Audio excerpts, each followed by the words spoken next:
Hello दोस्तों, आज की इस कहानी में आपका स्वागत है। मेरा नाम दिव्या है और मैं पंजाब में रहती हूँ। मैं दिखने में बहुत सुंदर हूँ। मेरी नीली नीली आंखें, सुंदर भौहें और गुलाबी होंठ, कमर के नीचे तक लहराते काले घने और लंबे बाल हैं। 5.5 फीट की हाइट है और मेरे कोमल शरीर पर जगह जगह एक से बढ़कर एक प्राकृतिक सुंदरता उभरी हुई है। और मेरे इस शरीर के उतार चढ़ाव को देखकर कोई भी मर्द या लड़का अपने ख्यालों में पूरी तरह से खो जाएगा। मेरी शादी को 5 साल हो गए हैं। मेरे पति एक व्यापारी हैं। पैसे की वजह से वह अपनी पसंद की कोई भी चीज़ लिए बिना नहीं रह सकते, चाहे वह कोई चीज़ हो या कोई महिला हो या लड़की। जिसे भी वह पसंद करते उसे किसी भी तरह हासिल करके ही रहते हैं और उसके साथ संबंध भी बनाते हैं।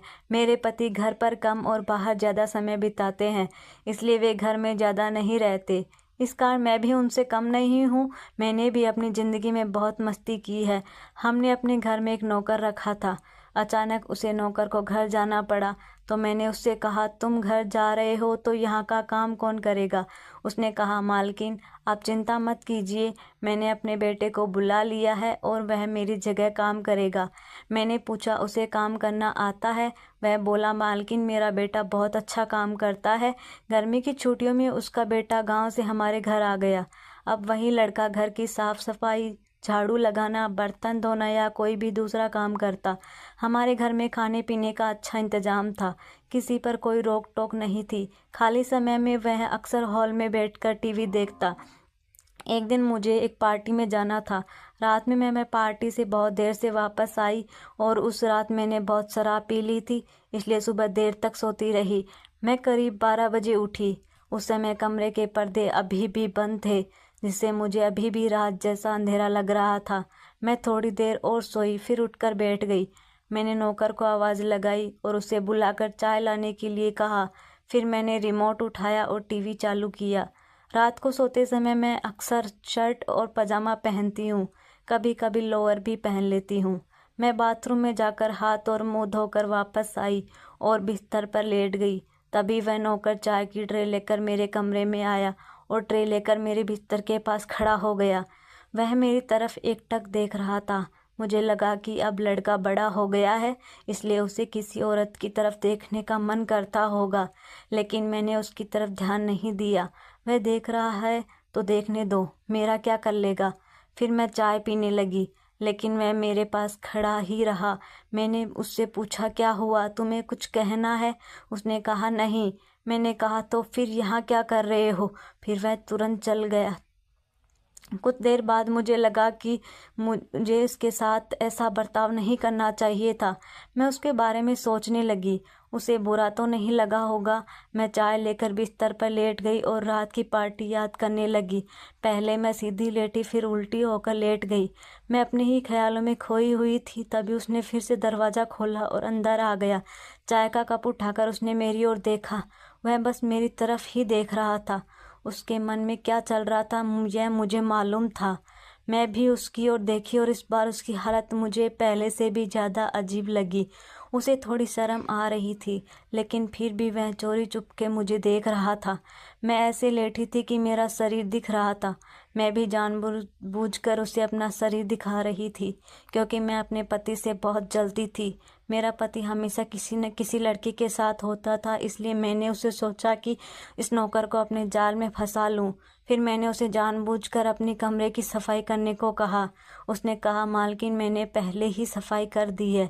मैंने उसे चिढ़ाते हुए कहा, क्या तुम सच में सफाई कर दिए हो? मैंने मज़े लेते हुए कहा, तुमने सफाई कहाँ की है? यहाँ इतनी धूल दिख रही है, वापस जाओ और फिर से सफाई करो। फिर वह चला गया और कुछ देर बाद सफाई का सामान लेकर वापस आया और कमरे का फर्नीचर साफ करने लगा। मैं टीवी देख रही थी, लेकिन मेरा पूरा ध्यान उसी की तरफ था। मैं यह जानना चाहती थी कि उसके मन में क्या चल रहा है, वह मेरी तरफ क्यों देख रहा है। मैंने उससे पूछा, तुम गांव में क्या करते हो? उसने कहा, मैं गांव में बच्चों को पढ़ाता हूँ। फिर मैंने पूछा, क्या तुम सिर्फ पढ़ाई कराते हो या कुछ और भी कराते हो? उसने जवाब दिया, मैं शाम को अखाड़े जाता हूँ। मैं हंसी और उससे बोली, तो तुम पहलवान हो? फिर मैं मजाक में बोली, तुम्हारे शरीर को देखकर तो नहीं लगता कि तुम पहलवान हो। उसने कहा, कुश्ती में शरीर नहीं बनता, ताकत आती है। मैंने अभी अभी शुरू किया है। फिलहाल मैं सिर्फ अखाड़े की मालिश करता हूँ, ट्रेन साफ करने और गायों का दूध निकालने का काम करता हूँ। मैंने पूछा, क्या तुम्हें मसाज करना आता है? उसने कहा, हाँ मैं बहुत अच्छी मसाज कर लेता हूँ। उस्ताद जी सिर्फ मुझसे ही अपनी मसाज करवाते हैं। मुझे लगा कि ब्यूटी पार्लर में मैंने बहुत सी औरतों से मसाज करवाई है, लेकिन किसी मर्द से कभी मसाज नहीं करवाई। मुझे लगा कि अगर यह मुझे मसाज करेगा तो कितना आराम मिलेगा। मैंने उससे पूछा, तुम्हारा नाम क्या है? उसने कहा, मेरा नाम कमल है। मैंने उससे पूछा, कमल क्या तुम मेरी मसाज कर सकते हो जैसे तुम अपने उस्ताद की करते हो? यह सुनकर वह शर्म से लाल हो गया और कहने लगा, मैडम मैं आपकी मसाज कैसे कर सकता हूँ? आप एक महिला हैं। मैंने कहा, मैं महिला हूँ तो क्या हुआ?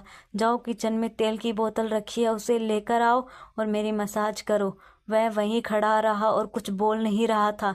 फिर मैंने कहा, अगर तुम मेरी मसाज नहीं करना चाहते तो मत करो, जाओ और अपना काम करो। वह अब मानो किसी कश्मकश में फंस गया था। वह सोच रहा था कि अगर उसने मालिश की तो उसे मैडम के गोरे शरीर को छूने का मौका मिलेगा। कुछ देर तक वह वैसे ही खड़ा रहा। फिर मैंने उससे कहा, तू किस चीज़ का इंतज़ार कर रहा है? जा और तेल की बोतल लेकर आ। वह किचन में गया और जैतून तेल की बोतल ले आया। मुझे भी कई दिनों से मसाज नहीं मिला था और मेरा शरीर अकड़ गया था। मैं सीधा लेट गई और वह मेरे पैरों के पास आकर बैठ गया। वह मेरी ओर देख रहा था और मैं उसकी ओर देख रही थी। दोनों के मन में एक अजीब सी हलचल थी। मैं सोच रही थी कि मेरे शरीर की मालिश करते करते वह अपने पर काबू नहीं रख पाएगा और मेरा काम हो जाएगा। इतने जवान लड़के के साथ मैंने पहले कभी मसाज नहीं करवाई थी। मुझे भी थोड़ा अजीब लग रहा था कि क्या वह यह सब कर पाएगा। वह तो जवान है, लेकिन क्या वह पूरी तरह से एक आदमी बन गया है होगा या नहीं? वह भी शायद इसी तरह कुछ सोच रहा होगा। वह सोच रहा था कि वह मैडम के गोरे शरीर को कैसे छुएगा। अगर उसका हाथ मैडम के गलत हिस्से पर लग गया तो क्या होगा? जब हम दोनों कुछ देर तक चुपचाप एक दूसरे को देख रहे थे, तब मैंने अपना पैर उठाकर उसकी गोद में रख दिया और कहा, अच्छे से शुरू करो। उसने अपने हाथ में तेल लगाया और मेरे पैरों को धीरे धीरे मसलने लगा। मैंने उससे पूछा, क्या तुम अपने उस्ताद की भी ऐसे ही मसाज करते हो? उसने कहा, नहीं, उनका शरीर लोहे की तरह सख्त है। मैं उनके शरीर को बहुत ज़ोर से मसलता हूँ। मैंने कहा, तो फिर तुम मेरे पैरों को इतनी हल्के से क्यों मसल रहे हो? उसने कहा, आप एक औरत हैं और आपका शरीर पहले से ही बहुत नरम है, इसलिए मैं धीरे धीरे मालिश कर रहा हूँ। फिर मैं हंसी और बोली, मुझे भी ज़ोर से मसाज करो। उसने पहले मेरी ओर हैरानी से देखा, फिर धीरे से मुस्कुराया।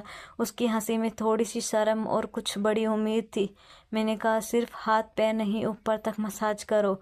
उसने अपने हाथों पर तेल लगाया और मेरे घुटनों की मसाज करने लगा। ऐसा लगा मानो उसके हाथों में जादू हो। मेरे पैरों में बिजली सी दौड़ गई। उसे भी शायद ये महसूस हुआ होगा। फिर मैंने अपना दूसरा पैर उसके सामने रख दिया। उसने वहाँ भी घुटनों तक तेल लगाया। फिर मैंने उससे कहा, क्या तुम बस घुटनों तक ही तेल लगाओगे, आगे नहीं जाओगे? फिर उसने अपने हाथों पर तेल लगाया और मेरी जांघों की मालिश करने लगा। जैसे ही वह मेरी जांघों की मालिश करता है, उसके हाथ मेरे संवेदनशील हिस्सों को भी छू रहे थे। जब उसने उन हिस्सों को मसाज करना शुरू किया तो उसके कांपते हाथ मुझे साफ महसूस हो रहे थे। वह बहुत डरते हुए ऊपर की ओर बढ़ रहा था। मैंने उसका हाथ पकड़कर अपनी कमर पर रख दिया और कहा, यहाँ तक मेरी मसाज करो। वह मेरी कमर की मसाज करने लगा। उस समय मुझे ऐसा लग रहा था जैसे मैं 7वें आसमान पर पहुंच गई हूँ। अब मसाज करते हुए 1 घंटे से ज़्यादा समय बीत चुका था। फिर उसने मुझसे कहा, क्या मैं आपको एक बात कहूँ, अगर आपको बुरा ना लगे तो? मैंने कहा, बोलो। तो उसने कहा, मैडम आप बहुत सुंदर लगती हैं। मुझे लगता है कि आपको मेरे साथ डांडिया खेलना चाहिए। मैंने कहा, देर किस बात की है, चलो शुरू करते हैं। उसने भी देर ना करते हुए शुरुआत कर दी। तो दोस्तों, उस दिन कमल ने मुझे बहुत अच्छी मसाज दी और मुझे बहुत मज़ा आया। तो दोस्तों, यह थी हमारी आज की छोटी सी कहानी। आपको यह कहानी कैसी लगी कमेंट करके ज़रूर बताएं। अगर आपको यह कहानी पसंद आई हो तो लाइक करें और अपने दोस्तों के साथ शेयर करें। आगे भी ऐसी ही रोमांचक कहानियाँ पढ़ने के लिए हमारे चैनल को सब्सक्राइबर करें, बेल आइकन दबाना ना भूलें ताकि आप मेरी कोई कहानी मिस ना करें। धन्यवाद।